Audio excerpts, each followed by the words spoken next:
Late today, Cohen's lawyer, Lanny Davis, issued the following statement. Obviously, there is an ongoing investigation, and we are sensitive to that. But suffice it to say that when the recording is heard, it will not hurt Mr. Cohen. Any attempt at any spin cannot change what is on the tape.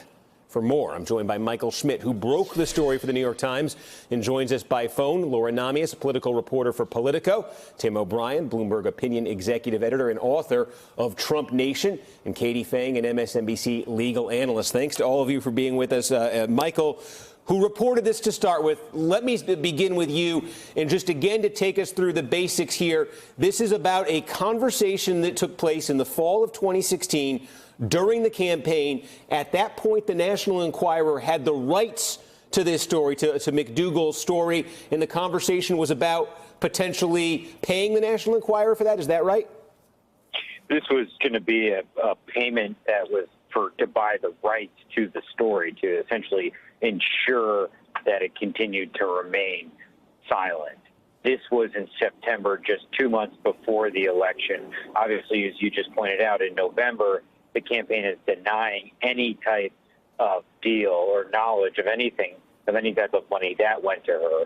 But this conversation is brought up in the context of the Enquirer payment that was made to the model. Now, Cohen secretly recorded the president. The president's lawyer saying that he did not know that Cohen was recording it at the time. It's only 2 minutes long. Michael Cohen recorded a lot of different things. It appears like this one, regards to the president, is the most salacious. In terms of, there's a discussion here, but do we know if there actually was a payment? So there is ultimately never a second payment that is made. That's what the president's lawyers are saying today, that this payment was not made. And what they are also saying is that the tape indicates that the president did not know. There's no evidence that the president knew that months earlier the National Enquirer had paid to buy the model story. There is no indication on the tape of that, and that's why Giuliani is claiming that it's a good thing for the president. Okay, let me bring in Katie Phang, then our attorney, legal expert here. Katie, from a legal standpoint, when you look at what's reported today, when you look at all of the other questions that have been swirling about Michael Cohen, his role with Trump, and these alleged payments, what do you make of it legally? Do you see any kind of a crime here? So the crime that we need to be focusing on is whether or not there's been a violation of federal campaign finance laws. Was there a violation of the contribution limits? And was there a violation in terms of a failure to disclose that this contribution was made? Now, Giuliani's running around today saying that this is exculpatory and that it benefits Donald Trump, but fundamentally it doesn't. You know, you don't have to be a lawyer to be concerned about a client's credibility. What we've heard thus far is a denial by the Trump administration in November of 2016 that they even knew about this, but clearly that's a lie, Steve, because in September of 2016 on a tape, you've got Trump and Cohen talking about it. So what do we have in terms of some legal kind of takeaway from this? Well, now we have an answer to that question. Why was Michael Cohen making these tapes? These tapes were his insurance. It wasn't to just memorialize a conversation he had with a client. These were tapes made to ensure that if he needed to use them later, he'd have the opportunity to do so. Katie, when you say campaign finance violation, for folks trying to put that together, what you're saying there essentially is what? This is potentially damaging information about Donald Trump during a presidential campaign, and so the campaign finance aspect would be that a payment designed to keep that quiet would essentially amount to campaign spending? Absolutely. So it's the idea that you are making a campaign contribution for the purpose of influencing the outcome of an election. And you always have to not only follow the money, but you have to look at the timing of the payment. This payment was done in terms of the AMI payment in August of 2016, 2 months prior to the presidential election. And then this conversation we're hearing about, Steve, between Trump and Cohen is, well, maybe we should buy these rights from AMI. Why? Because Trump wanted to be the gatekeeper of these secrets. He didn't want anybody to know about this before the election that occurred at the beginning of November 2016. Well, as Michael mentioned at the top, Rudy Giuliani, the president's lawyer, confirmed the recordings to the New York Times, saying the conversation was less than 2 minutes long. The Wall Street Journal reporting tonight the conversation was taped in person.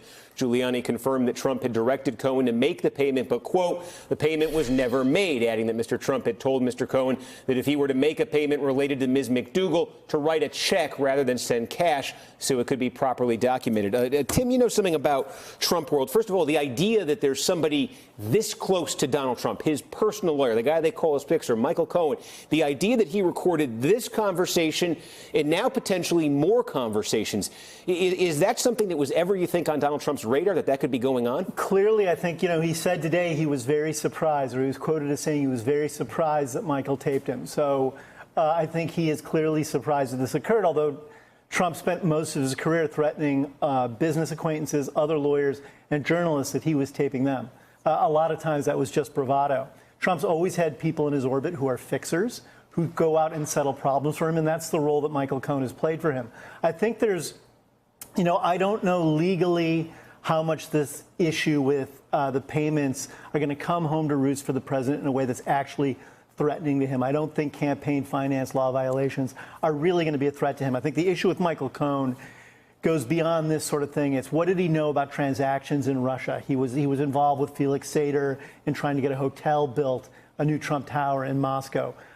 He and Sater brought Ukrainian peace plans to Michael Flynn. There's all these odd little moments in which Michael Cohen is intersecting around the Russian issue, and that's more what's at the heart of what Mueller is looking at is Trump's inner circle intersecting with Russians or Russian cutouts to influence the outcome of the 2016 campaign. So Laura, that's the other thing. That's the bigger picture thing that's kind of been hanging here, because Michael Cohen, he gave this interview to ABC. He hires Lanny Davis.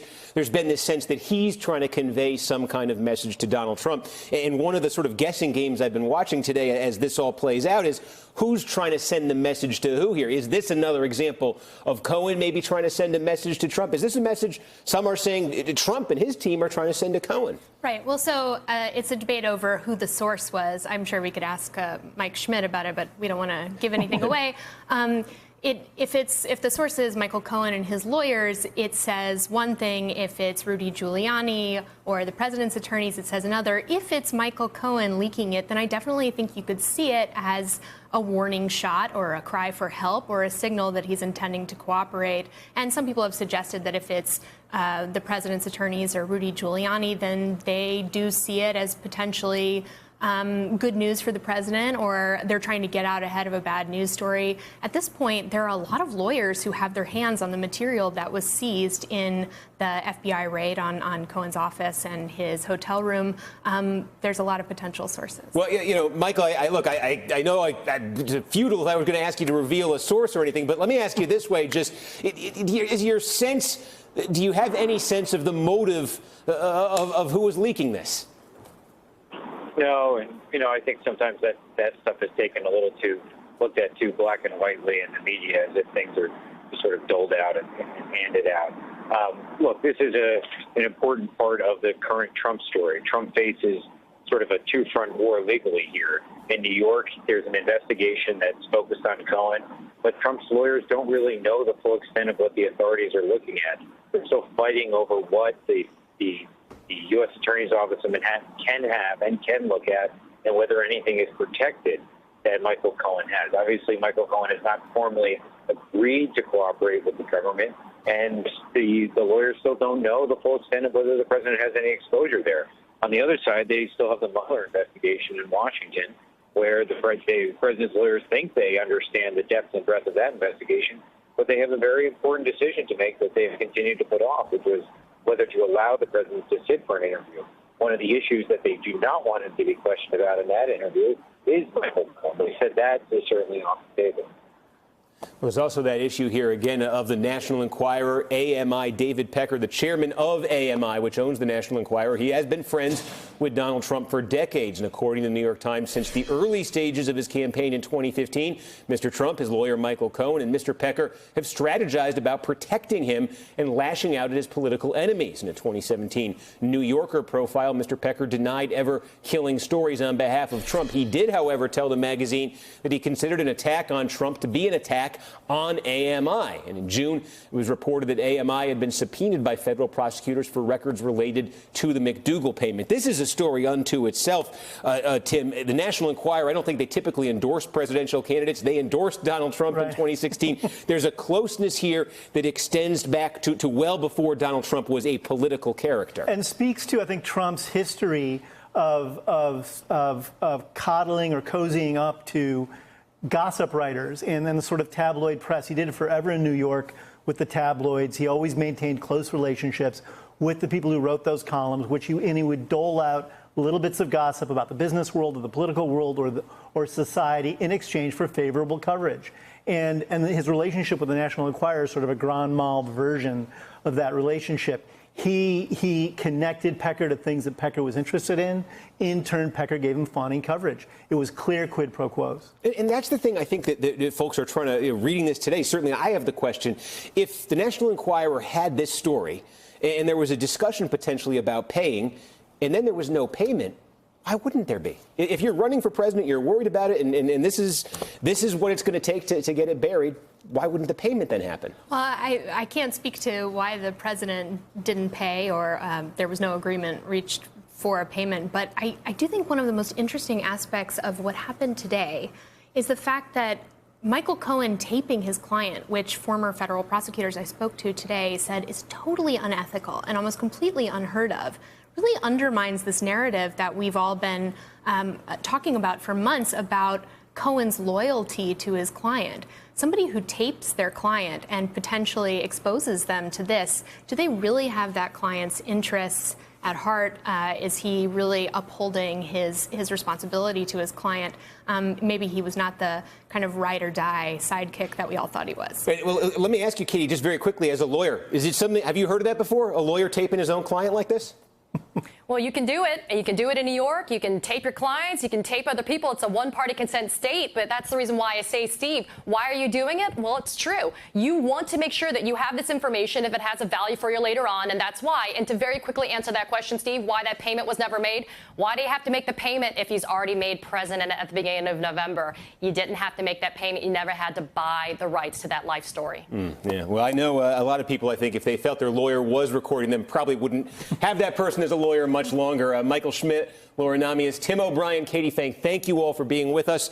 And coming up, the White House in an uproar over comments by Trump's top spy. Officials claiming Director of National Intelligence Dan Coats. Hey there, I'm Chris Hayes from MSNBC. Thanks for watching MSNBC on YouTube. If you want to keep up to date with the videos we're putting out, you can click subscribe just below me or click over on this list to see lots of other great videos.